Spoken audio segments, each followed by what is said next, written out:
食べます。いいですね。昨日も友達に会いましたか？はい、昨日の朝一緒に出かけました。明日の夜会いますか？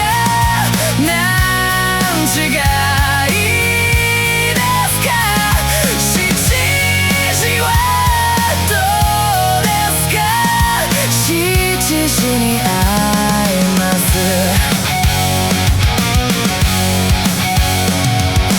明日は何をしますか？明日は忙しいです。朝日本語を勉強します。そうですか。夜はどうですか？夜は大丈夫です。